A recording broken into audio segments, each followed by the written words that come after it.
Who are Marvel's abstract entities, and how do they make up the fundamental nature of existence in all of Marvel Comics? In comics, there are a select few beings who are elevated beyond any one reality. These entities are nothing more than concepts, which have to be manifested in physical bodies just to communicate with entities in the third dimension. But human beings are completely incapable of processing the sheer magnitude of these abstract concepts. So today, let's break down the history of the abstract entities and what each one does for the multiverse as a whole. For this, we have to trace the multiverse back to its very beginning, and surprisingly enough, even beyond that. The multiverse is referred to as the seventh cosmos, which is where the vast majority of the Marvel storylines take place. But this was not the first multiverse. When time began, the entity known as the One Above All gave life to one entity, the very concept of existence itself, and this was the first cosmos, the first being that the One Above All ever created. Sometimes also referred to as the first firmament, this entity served as the baseline for which all other life would be created, and become more complex in the process. From here, he gave the first firmament jurisdiction to create entities for himself, just to see what the universe would do when left alone. And so, the first firmament created two different groups. The first was the Celestials, who valued the first firmament's teachings that preached curiosity and exploration. The second group, however, was known as the aspirants. They believed that life was sacred and needed to have very strict parameters on exactly how and when it could be implemented and created. This disagreement of ideologies led to a war between the two groups in which the first firmament was shredded by the conflict, and this left the creation of future multiverses into the hands of the Celestials. They created the templates and blueprints for all other further realities, and most importantly, the Celestials studied the results with each passing test. The Celestials then learned and improved upon future multiverses, but in order to keep creating multiverses beyond the first and the second cosmos, they needed ingredients, and this is where we get into the concept of the abstract entity. When the second cosmos sparked and came to life, everything was new, and the Celestials had to begin to understand what it took for a multiverse to function. The first thing it needed was a four-dimensional coordinate system so its creatures could navigate. Normally we think about coordinates as taking place in only three dimensions: length, width, and height. This is space, the physical arena in which life would reside, and can be navigated by maps and charts. But space is only one half of this equation.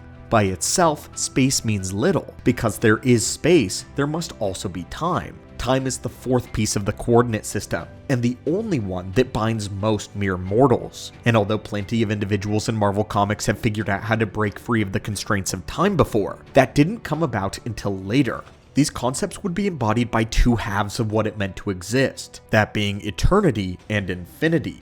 In the seventh cosmos, eternity was the body of the multiverse, the playground in which all timelines weave themselves across indefinitely. Infinity embodies the time equivalent of this partnership, so together, they make up the plane of the multiverse, as well as the eons make up every distinct timeline. Each version of the multiverse has their own slightly different interpretation of infinity and eternity, but the general rules will still apply, and this was the dawn of the abstracts. When the second cosmos came to life, however, it only lived for 1,000 short years before it died off, and this was because it hadn't had any previous experiences with death before. It had no previous knowledge of what different experiences would be like, so it burned brightly for just 1 millennia before choosing to dive headfirst into death out of sheer excitement and curiosity. To the second cosmos, death was new, exciting, unexplored, and he wanted to see what it was like since no other cosmos had done so, and relayed the experience to the next. This was when death herself, the abstract entity, began to open her eyes, because as the multiverse grew and expanded,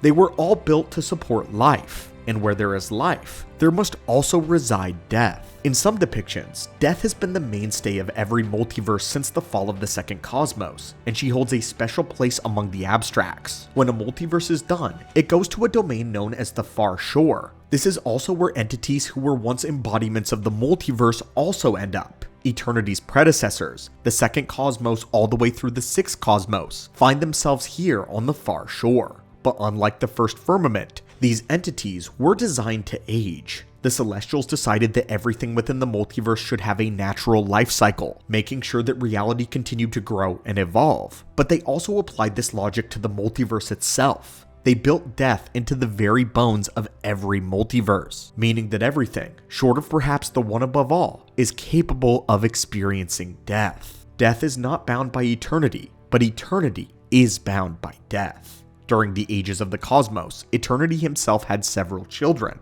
These included entropy, empathy, now, and then.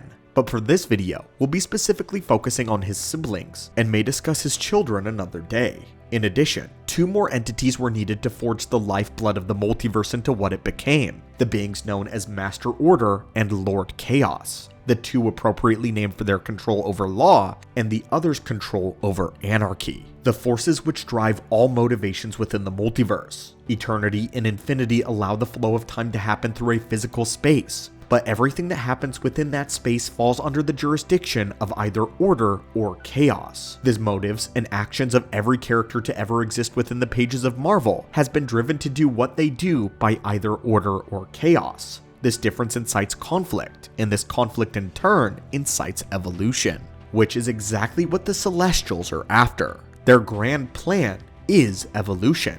Even in Marvel, the principle of evolution is that when the strong survive a conflict, they pass their advantages down to the next generation. The weak die out, and the organisms within the giant petri dish that the Celestials are studying evolve on a rapid scale, chasing encounters that give various heroes their powers, such as placing Peter Parker in the trajectory of a radioactive spider, have all been accredited to Lord Chaos or Master Order as part of a grand scheme. This allows each multiverse to grow stronger than the last, because as the cosmos has evolved, they have learned from one another.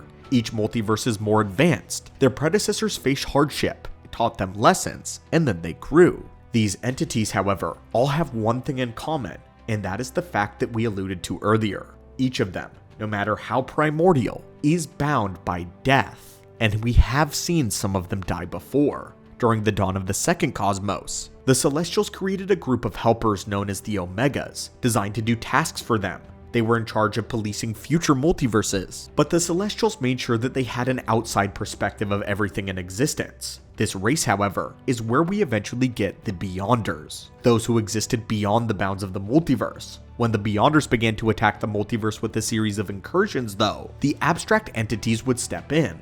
One of the first beings to step in was known as the Living Tribunal, second only to the one above all to serve as the direct right hand to the creator. It was said that the duel between the Tribunal and the Beyonders took place in every reality at the same time, and that when the Tribunal died, his essence was split between every timeline. From here, the destruction only grew worse. Each of the entities in turn proceeded to die at the hands of the Beyonders, all thanks to the introduction of death all those eons ago.